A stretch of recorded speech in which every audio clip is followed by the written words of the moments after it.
ஸ்ரீதர், வங்கக்கடலில் நிலை கொண்டிருக்கூடிய டித்வா புயல் காரணமாக நேற்று இரவு முதலே சென்னையில் ஓரிரு இடங்களில் மழை படிப்படியாக தொடங்கக்கூடும் என்ற தகவல்கள் எல்லாம் முன்பே வழங்கியிருந்தார்கள். ஆனால் திட்டமிட்டபடி எதிர்பார்த்தபடி இந்த மழைப்பொழிவு இன்னும் சென்னையில் தொடங்கப்படவில்லை. ஓரிரு இடங்களில் பரவலான மழைப்பொழிவை நாம் காண முடிகிறது. இந்த நிலையில்தான் புயலினுடைய வேகம் ஓரளவுக்கு குறைந்திருந்தது. அதனுடைய நேர மாறுபாடு உள்ளிட்டவை பல்வேறு காரணங்களால் இந்த மழைப்பொழிவு வரக்கூடிய மணி நேரங்களில் தொடங்கக்கூடும் என்ற தகவல்களை எல்லாம் வழங்கி இருக்கிறார்கள்.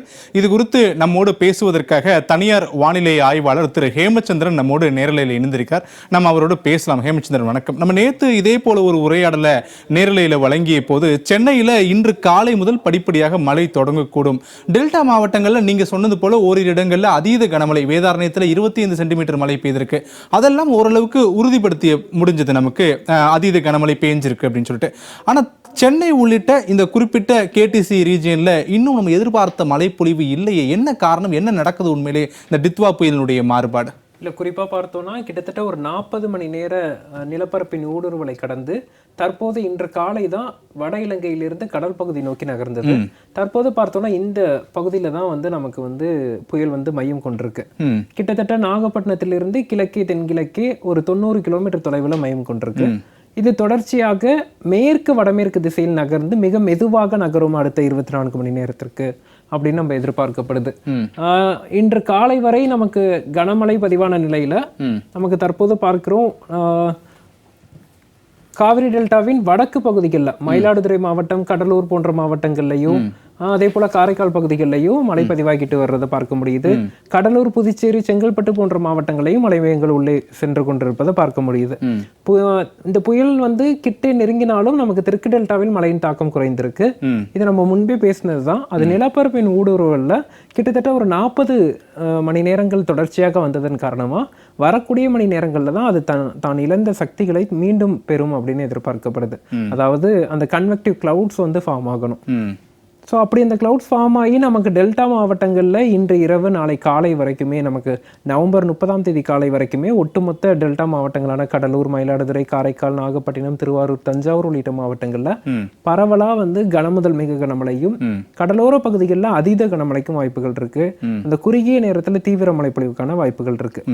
இது நாளை காலை முதல் படிப்படியாக வடக்கு நோக்கி பயணிக்கும் அப்படின்னு எதிர்பார்க்கப்படுது. சென்னை நோக்கி பயணிக்கும் அப்படின்னு எதிர்பார்க்கப்படுது. தற்போதே பார்க்கிறோம் நமக்கு சென்னையை ஒட்டிய பகுதிகளில் ஆங்காங்கே மழைமேகங்கள் காணப்படுது. விழுப்புரம், திருவண்ணாமலை வரைக்குமே மழைமேகங்கள் உள்ளே சென்றதையும் பார்க்க முடியுது. வடக்கு உள் மாவட்டங்கள்ல கடலூரில் பரவலான மழைமேகங்கள் இருக்கு.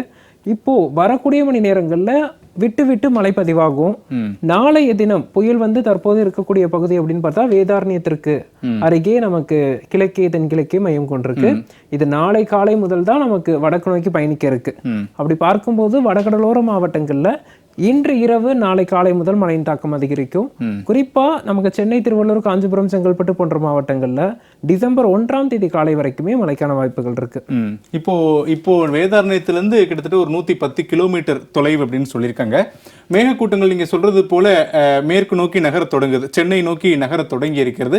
சென்னையில காலை முதலே ஓரிரு இடங்கள்ல பரவலான மழை மட்டும் தான் ஹேமச்சந்திரன் நம்ம பார்க்க முடிஞ்சது. எப்போ சென்னையில தொடர் மழையை எதிர்பார்க்கக்கூடும்? ஏன்னா ஒரு புயல் அப்படின்னாலே ஒரு மழை தொடங்கிவிட்டால் அந்த புயல் கரையை கடக்கும் வரை இல்ல இங்கிருந்து கடந்து போகும் வரை அதனுடைய வீரியத்தை நம்ம உணர முடியும் இல்லையா? முந்தைய புயல்களை நம்ம பார்த்திருப்போம். ஆனா சென்னையில் அப்படி இன்னும் எதுவும் இல்லையே. ஒருவேளை இன்று மாலையா இல்ல எப்போது அந்த நிலவரத்தை நம்ம பார்க்க முடியும்? கிட்டத்தட்ட நமக்கு சென்னையிலிருந்து ஒரு 380 கிலோமீட்டர் தொலைவில் தான் புயல் மையம் கொண்டிருக்கு. அது தொடர்ச்சியாக 350 கிலோமீட்டருக்குள்ளே தான் நாளை காலை வரைக்கும் இருக்கும்னு எதிர்பார்க்கப்படுது. அந்த காவிரி டெல்டா மாவட்ட கடலோர பகுதிகளில் தான் இன்று இரவு முழுவதுமே இருக்க போகுது.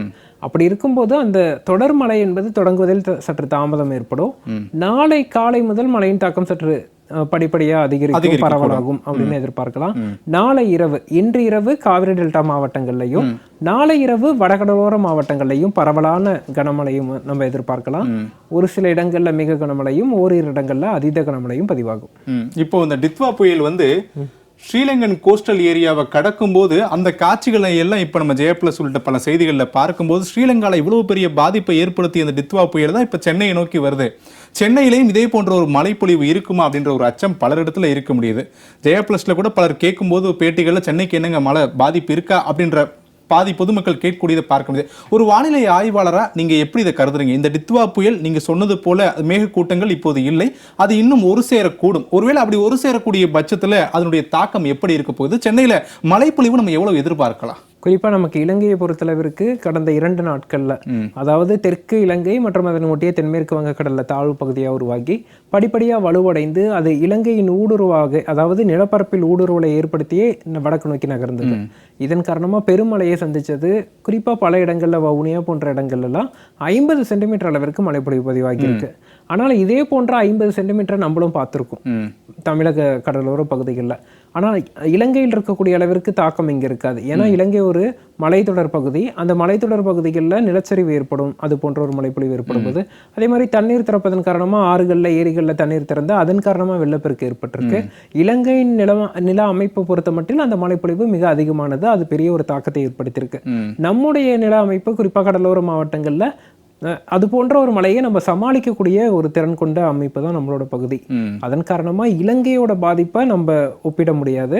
அதே சமயத்துல மக்கள் சற்று நாளை வரை எச்சரிக்கையாக இருப்பது நல்லது. குறிப்பா காற்று பாதிப்பு என்பது இருக்காது. மழைப்பொழிவு என்பது சற்று பார்க்க வேண்டியதா இருக்கு. இது ஒரு மழைப்பொழிவு கொடுக்கக்கூடிய புயலா பார்க்கப்படுது. அப்படி இருக்கும்போது நமக்கு டிசம்பர் 1ஆம் தேதி வரைக்கும் எச்சரிக்கையாக இருப்பது நல்லது. வேதாரண்யத்துல 25 சென்டிமீட்டர் மழை, அதீத கனமழை பதிவாகியிருக்கு. திரு ஹேமச்சந்திரன் இப்ப எங்ககிட்ட தகவல்களை பகிரும் போது நாளை மாலை வரைக்குமே வேதாரண்யத்தில் இருக்கும், நாளை மாலைக்கு பிறகு நம்மளுடைய கேடிசிசி ரீஜியன்ல மழை அதிகரிக்கக்கூடும் அப்படின்றார். இப்போவே 25 சென்டிமீட்டர். அப்ப இனி வரக்கூடிய நேரங்கள்ல இதே அளவுக்கான மழைக்கு வாய்ப்பு இருக்கா, இல்ல இதை விட குறைவு தான், ஒரு 30 சென்டிமீட்டர் வரைக்கும் எதிர்பார்க்கலாம், அதுக்கு மேலான வாய்ப்புகள் கொஞ்சம் குறைவு அப்படின்னு புரிஞ்சுக்கலாமா? என்ன சொல்ல வர? தற்போதைய நிலையில இன்று காலை முதல் தெற்கு டெல்டால மழையின் தாக்கம் சற்று குறைந்திருக்கு.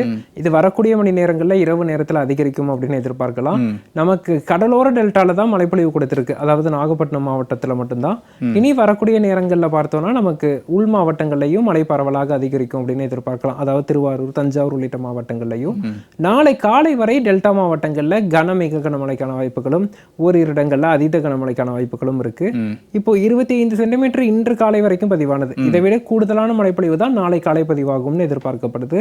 காவிரி டெல்டா மாவட்டங்கள்ல சற்று இன்று இரவு பரவலான மழையாக இருக்கும். நாகை மாவட்டம், திருவாரூர், தஞ்சாவூர் மற்றும் அதனை ஒட்டி இருக்கக்கூடிய அரியலூர், பெரம்பலூர், கடலூர் போன்ற மாவட்டங்களையும் பரவலான மழைக்கு வாய்ப்பு இருக்கு. சென்னையில இப்போ மழைப்பொழிவு இன்று இரவு முதல் படிப்படியாக தொடங்கக்கூடும் அப்படின்னு சொல்லிட்டீங்க.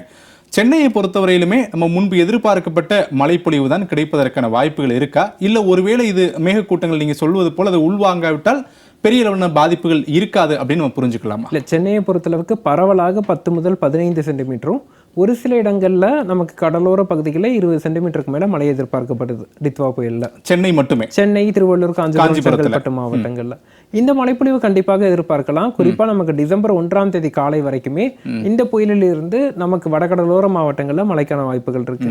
அந்த மழைப்பொழிவுல எந்தவித மாற்றமும் இல்லை. கண்டிப்பாக மழைக்கான வாய்ப்புகள், பரவலான மழைக்கான வாய்ப்புகளே இருக்கு. இறுதியான ஒரு கேள்வி, இலங்கையினுடைய வழியா ஊடுருவி நிலப்பரப்பை ஊடுருவி வந்ததுனால அதனுடைய வீரியம் சற்று குறைந்திருக்கு. மீண்டும் கடல் பகுதிகளில் மேகக்கூட்டங்களை ஒன்று சேர்த்து சென்னையை நோக்கி அந்த புயல் நகரக்கூடிய விகிதங்களை நீங்க காண்பிச்சிருக்கீங்க திரையில.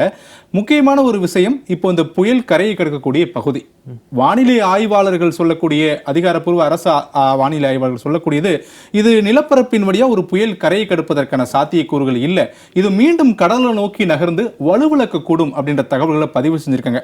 அப்படி அந்த வலுவிழக்கும் அப்படின்னா வலுவிழந்தாலும் கூட சென்னைக்கான அந்த மழைப்பொழிவு இருக்கும் அப்படின்னு புரிஞ்சுக்கலாமா, இல்ல இனி வரக்கூடிய நேரங்களில் நகர்தலை பொறுத்து தான் நம்ம அதை ப்ரெடிக்டே பண்ண முடியும்னு எடுத்துக்கலாமா? இல்ல, இது நகர்வு அடுத்த ஒரு 12 மணி நேரத்திற்கு டெல்டா கடற்கரை அருகே மிக மெதுவாக இருக்கும்னு எதிர்பார்க்கப்படுது. அதன் பிறகு நமக்கு வடக்கு நோக்கி பயணிக்க இருக்கு. கரையேறாமல் மீண்டும் சென்னை கிட்ட அருகே வரும்போது மீண்டும் சற்று வேகம் குறைவதற்கும் இந்த இடத்துல ஸ்டாலிங் சினாரியோக்கும் வாய்ப்புகள் இருக்கு. அது நம்ம தொடர்ச்சியா பார்க்கணும். ஏன்னா நமக்கு நாளை இரவு பார்த்தோம்னா சென்னைக்கு அருகில் வரும்போது அதுக்கு மேற்கத்திய இடையூறின் தாக்கம் இருக்கு. அந்த இடத்துல அந்த புயலோட ரெஸ்பான்ஸ் எப்படி இருக்கு அப்படிங்கிறத பார்க்கணும். ஆனால் இது கரையை ஏறுவதை விட கடல் பகுதியிலேயே நின்று மழைப்பொழிவு கொடுப்பதற்கு தான் வாய்ப்புகள் அதிகமா இருக்கு. எப்படி பார்த்தாலும் சென்னை, காஞ்சிபுரம், திருவள்ளூர், செங்கல்பட்டு உள்ளிட்ட ரீஜியன்ல நம்ம முன்பே ப்ரெடிக்ட் பண்ணது போல 20 to 25 சென்டிமீட்டர் வரைக்கும் மழை ஓரிரு இடங்கள்ல பதிவாகிறதுக்கான சாத்தியக்கூறுகள் இருக்கு. அது இப்ப வரைக்கும். இனி வரக்கூடிய நேரங்கள்ல வானிலை காரணிகளை பொறுத்து நம்ம இன்னும் துல்லியமா சொல்ல முடியும்னு திரு ஹேமச்சந்திரன் சொல்லியிருக்காரு. கடந்த சில நாட்களாகவே இந்த டித்வா புயல் தமிழக வடகடலோர மாவட்டங்களை நெருங்க மழைப்பொழிவு டெல்டா மாவட்டங்களில் மிக அதிகமாகவே பதிவாகி இருக்கிறது. வேதாரண்யம் உள்ளிட்ட குறிப்பிட்ட சில பகுதிகளில் 25 சென்டிமீட்டர் வரைக்கும் அதீத கனமழை பெய்திருக்கக்கூடிய நிலையில சென்னையிலும் ஏற்கனவே நம்ம முன்பே கணித்து வைத்திருப்பதன்படி 20 முதல் 25 சென்டிமீட்டர் வரை மழை பொழிவதற்கான வாய்ப்புகள் மிக மிக அதிகமாகவே இருக்கிறது தற்போதைய வானிலை காரணிகள் என திரு ஹேமச்சந்திரன் சொல்கிறார் நம்மோடு. அதோடு மட்டுமல்லாமல் சென்னையில் எப்போது முதல் இந்த மழை படிப்படியாக தொடங்குவதற்கான வாய்ப்புகள் இருக்கிறது என்ற கேள்வியும் ஜெயா பிளஸ் முன்வைத்திருந்த போது இன்று இரவு முதல் படிப்படியாக மழை துவங்கக்கூடும், திங்கட்கிழமை வரை இந்த மழை நீடிப்பதற்கான வாய்ப்புகள் இருக்கிறது என்ற வானிலை காரணிகள் தொடர்பான தகவல்களை தான் திரு ஹேமச்சந்திரன் நம்மோடு பகிர்ந்திருக்கார். மழை தொடர்பான விவரங்களை அடுத்தடுத்து நாம் தெரிந்து கொள்ளலாம். தொடர்ந்து இணைந்திருங்கள் ஜெயா பிளஸ் செய்திகளுடன்.